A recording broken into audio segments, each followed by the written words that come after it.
Today, I'm going to be talking about the covert narcissist mother. And this type is different than the typical narcissist that you hear about. So, the classic or the overt narcissist is going to be more grandiose, bragging, making herself the center of the universe, and it's a little more obvious. But the covert narcissist mother is actually not like that most of the time, and she can be a little harder to detect. So I've had more and more women coming to me with the covert narcissist mother. And so I thought I would do a talk on how you can identify if you have a covert narcissist mother. So I'm going to give you 5 traits that we see with this type of narcissist. And then I'll tell you 3 things that they commonly say. So some comments that will fly out of these mothers' mouths that you might recognize. So the first trait is that these women play the victim. So if you set a boundary with them or let them know that something they've said or done isn't sitting right with you, they won't fly off the handle like an overt narcissist would. They will sulk and they will act as though you've wounded them deeply. And this helps them get their way. It's very manipulative because it doesn't have them take any accountability for what they've done. It doesn't have them see or hear what you're saying. It is all about them, but it just looks a little bit different than the overt narcissist. And so they are using sympathy in order to get what they want, which is a lack of accountability, no growth or change, not having to give you what you want, not listening to you. And this is how they do it. They play the victim. The second trait that's common to covert narcissistic mother is that they guilt trip you. And you can see this is kind of an offshoot of the first one. And it's something that overt narcissistic mothers do as well. And this happens again anytime you go to set a boundary or do something that is not in line with what they want, which, as we know, could be anything. They will act as though you have affronted them. You know, if you ask them perhaps to stop crossing your boundary with unwanted advice. And if you weren't aware, unwanted advice is a boundary violation, just like criticism is a boundary violation, and so on. And so if you call them on that or anything else that they might have done, they will make you feel guilty. Again, absolving them of any accountability, allowing them not to change or grow, and putting it on you. So they've done something wrong, but you're the one who feels bad. And that's exactly the way they want it. Again, this is highly manipulative, and daughters of covert narcissist mothers tend to suffer with a lot of guilt, confusion, anxiety, because this is what she does to you. And unfortunately, she's doing it on purpose, whether it's conscious or unconscious, because when you're in this state, you are much easier to control and manage. So, someone who's confused and anxious and guilt-ridden is going to be much more pliable, and she's going to do exactly what the mother wants. So she has you exactly where she wants you, and she's been conditioning you this way almost from birth. And the third trait of a covert narcissistic mother is that they express concern and they are very generous toward other people in a way that gives them an image of being, like a martyr. They have the martyr syndrome. But in fact, this generosity and this concern is all fake. It's just to build up an image of them as someone very selfless, when in fact it is another manipulation used to get what they want further down the road. So they might seem like they're doing a lot for you and other people, but they are keeping score the whole time. So anything they do for you, you are going to pay the price later. And any concern they express for other people is not genuine. It is just to build up an image. And so, if they have this image of being selfless and good and sweet and kind, when you or anyone else expresses, any kind of problem with anything that they're doing or saying, no one's going to believe you because this woman is a saint, according to everybody else. And covert narcissist women tend to really play the game in terms of how women are supposed to behave in society. And that is changing. But if it's your mother, she grew up in a time when this was still very much in effect, this sense that women are supposed to be sweet and giving and like sugar and spice and everything nice. And so I think of my mother-in-law as the example. And I'll confess, I didn't have a covert narcissist mother. My mother was the grandiose type, but I did have a covert narcissist mother-in-law, which I didn't realize until later on. But she has all the traits. She's just a classic. And she would wear kitten sweatshirts, and she was really short and tiny, and she spoke in this high-pitched sing-song voice. Meanwhile, she's stabbing me in the back and twisting the knife.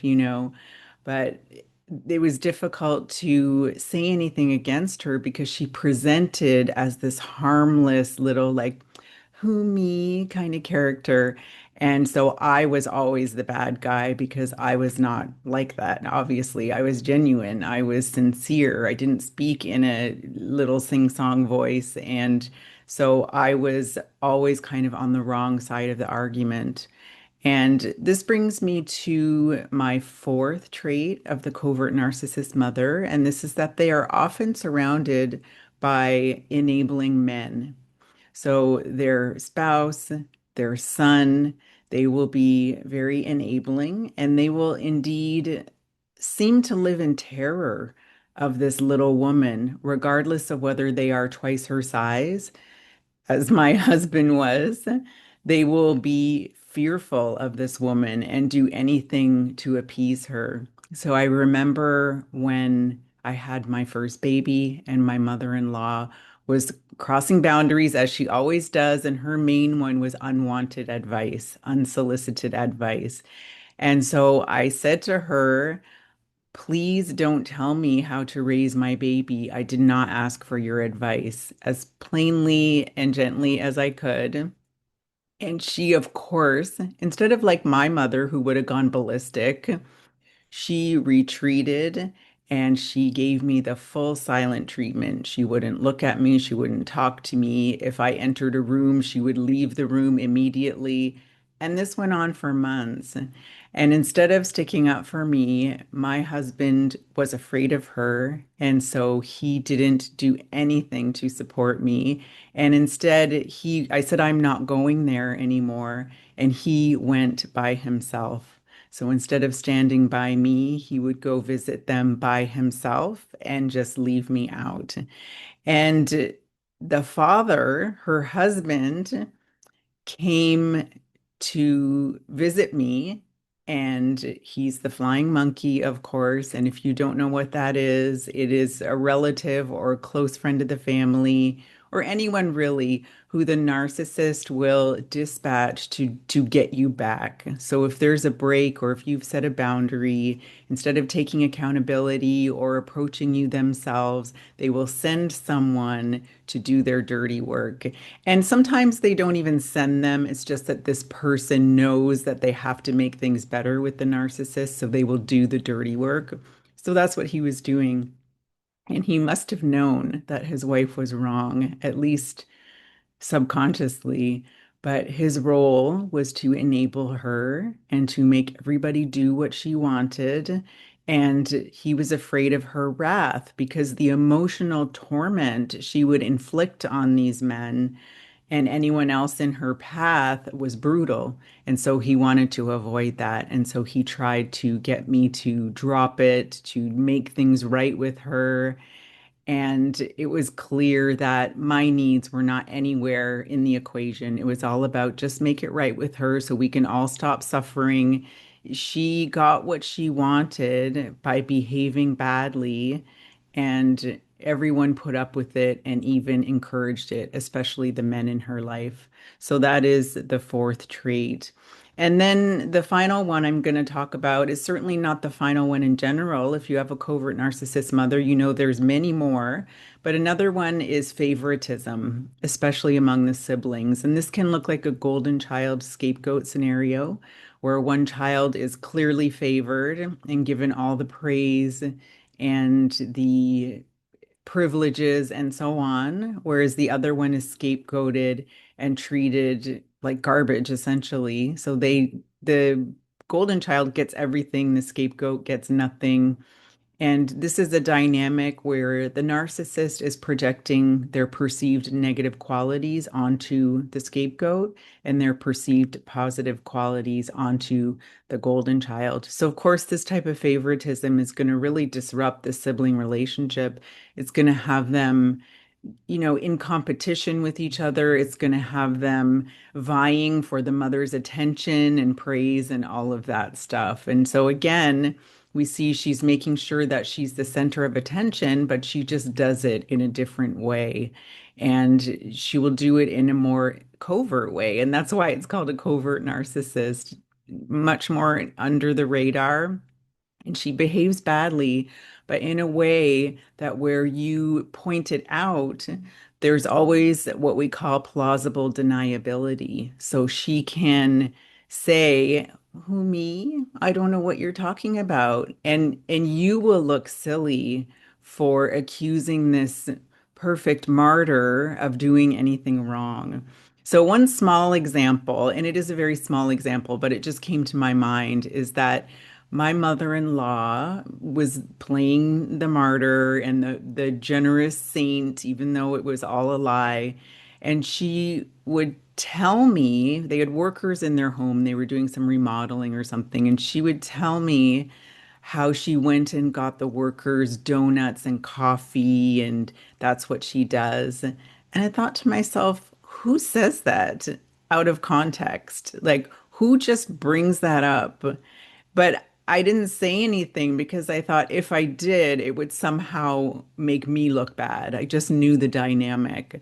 But that's the kind of thing they do is they want you to know all the things they're doing for other people because that makes them superior. Look at me, I'm so much better than you. Because maybe she knew that when I have workers in my house, it's not often that happens, but if it ever did, I would treat them well, but I'm not going to go buy them all kinds of food and stuff like that. But she did that because she thinks that makes her look good. It promotes the image of her. She stacks up points that she can use later on. So if anything comes back to her, she has this history of this fake generosity and concern that points to what a good person she is. And nobody's going to suspect that anyone's doing these things for malicious reasons, but she is. It's just to prop up an image. So those are the traits. And now let's look at some of the comments you might hear from a covert narcissistic mother. And when I was writing these, I found it almost funny. And I know if you were raised by a mother like this, it's not funny, but I do see the humor in these type of women and remembering my mother-in-law because they are just running such a game. It's unbelievable. And so the first comment is, I'm only trying to help. So this is what you're going to hear if you call the covert mother out on her boundary violation of perhaps giving unwanted advice or unsolicited criticism.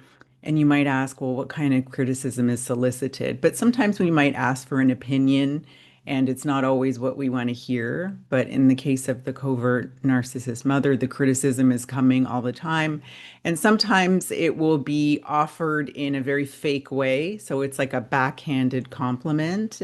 And I'm trying to think of an example. It could be like, "Oh, that's great that you got that new job. I never thought you could do it." That kind of thing. Just like you think it's a compliment and then it's like the stab in the back at the end. That's kind of classic covert.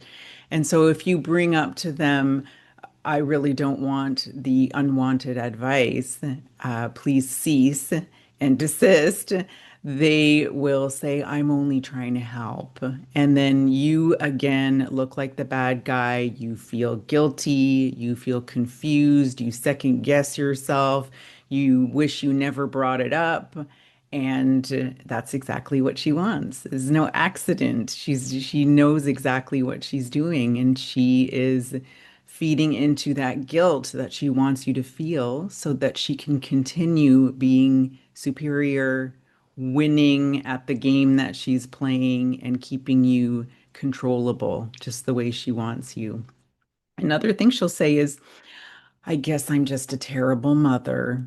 And she'll say this again if you try to set any kind of boundary or let her know that the way things are going are not working. So maybe if you've been very enmeshed and you're trying to assert some independence, for example, you're going to hear this. So instead of listening like a healthy mother would to her daughter, so instead of listening and hearing what you have to say immediately, it's the sulking, it's the play for sympathy, it's the guilt trip to deflect from what you are bringing to her.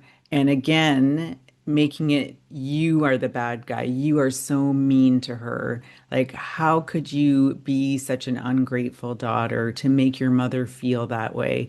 Again, exactly what she wants, because then you're going to drop it. You might try to make her see that she's not a terrible mother. You are just going to forget about what you said and help her feel better. And you're going to again be very confused, very anxious, and wonder, what have I done wrong? Again, all the self-doubt. And she's feeding into this with just this one comment. And the third one I have is, after everything I've done for you, this is how you repay me. And so this is an example of how she's keeping points. Since you were born, the giving to you started when she gave you life, and since then she's been keeping score.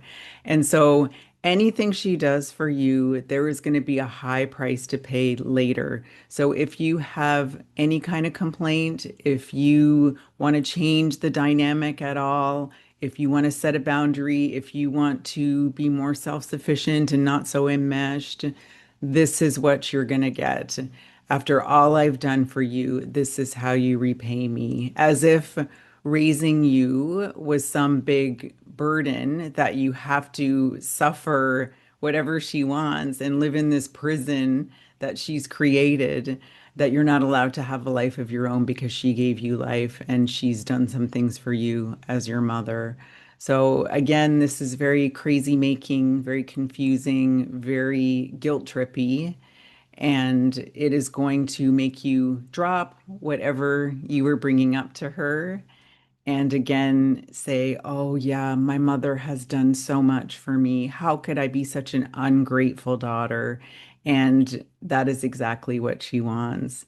So you see how with these traits and with these comments that she makes, she's being cruel in a very underhanded way. And she does it in a way that makes her look squeaky clean. And this is why she's often undetected. This is why it's hard to find support when you're dealing with a covert narcissist mother. And it's important to realize that these people are totally fake.